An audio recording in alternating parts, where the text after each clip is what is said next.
27 साल से अटके महिला आरक्षण बिल को लंबे इंतजार के बाद लोकसभा में पेश किया गया। हालांकि इसे लागू कराने में अभी इंतजार काफी लंबा है। महिलाओं को लोकसभा और विधानसभा में 33% आरक्षण उनकी लीडरशिप में फैलाव देगा और सुरक्षा से लेकर आर्थिक मुद्दों में उनकी आवाज बुलंद हो सकेगी। मोदी सरकार ने नए संसद भवन की पहली कार्रवाई में मंगलवार को नारी शक्ति वंदन विधेयक पेश किया। महिला आरक्षण पारित कराने के लिए पिछले 27 साल में मौजूदा सरकार समेत 4 सरकारों की ये 11वीं कोशिश है। महिला आरक्षण के लिए पेश विधेयक का नाम 128वां संविधान संशोधन विधेयक 2023 है। इस विधेयक में कहा गया कि लोकसभा और सभी राज्यों के विधानसभा यथासंभव 1/3 सीट महिलाओं के लिए आरक्षित होंगी। यानी अगर लोकसभा में 543 सीटें हैं तो इनमें से 181 सीटें महिलाओं के लिए आरक्षित होगी। इन सीटों पर सिर्फ महिला उम्मीदवार ही चुनाव लड़ सकेंगी। अब सवाल है कि क्या SC/ST महिलाओं को अलग से आरक्षण मिलेगा? तो इसका जवाब है नहीं। SC/ST महिलाओं के लिए आरक्षण SC/ST कोटे से ही मिलेगा। इसे एग्जाम्पल से ऐसे समझिए, इस वक्त लोकसभा में SC/ST के लिए आरक्षित सीटों की संख्या 131 है।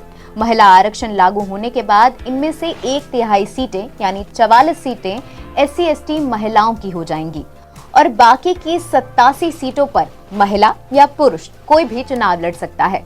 इसको लेकर दिल्ली महिला आयोग की चेयरपर्सन स्वाति मालिवाल का कहना है, 76 साल बाद सरकार संसद और विधानसभा में महिलाओं को उनकी जगह देने के लिए तैयार है। ये महिलाओं के आंदोलन की जीत है। बिल आने के बाद ब्रजभूषण जैसे सांसदों के बदले संसद में महिलाएं होंगी। ये आरक्षण 33% नहीं बल्कि 50% होना चाहिए, क्योंकि ये आधी आबादी है। अब तक राजनीति में आने के लिए महिलाओं के लिए कोई सपोर्ट सिस्टम नहीं था। जो 10 से 12% महिलाएं संसद में पहुंचती थीं, उन्हें हरासमेंट का सामना करना पड़ता था।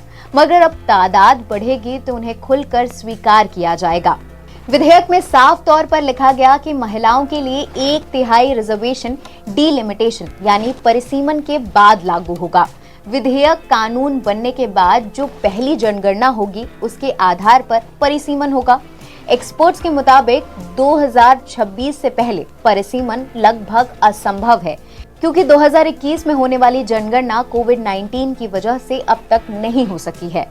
अगर आगामी 5 राज्यों के विधानसभा चुनाव और 2024 के लोकसभा चुनाव समय पर होते हैं तो इसमें महिला आरक्षण पारित होने के बावजूद लागू नहीं हो सकेगा। लोकसभा और विधानसभा में ये कानून जब लागू हो जाएगा तो इसके 15 साल तक ये अमल रहेगा।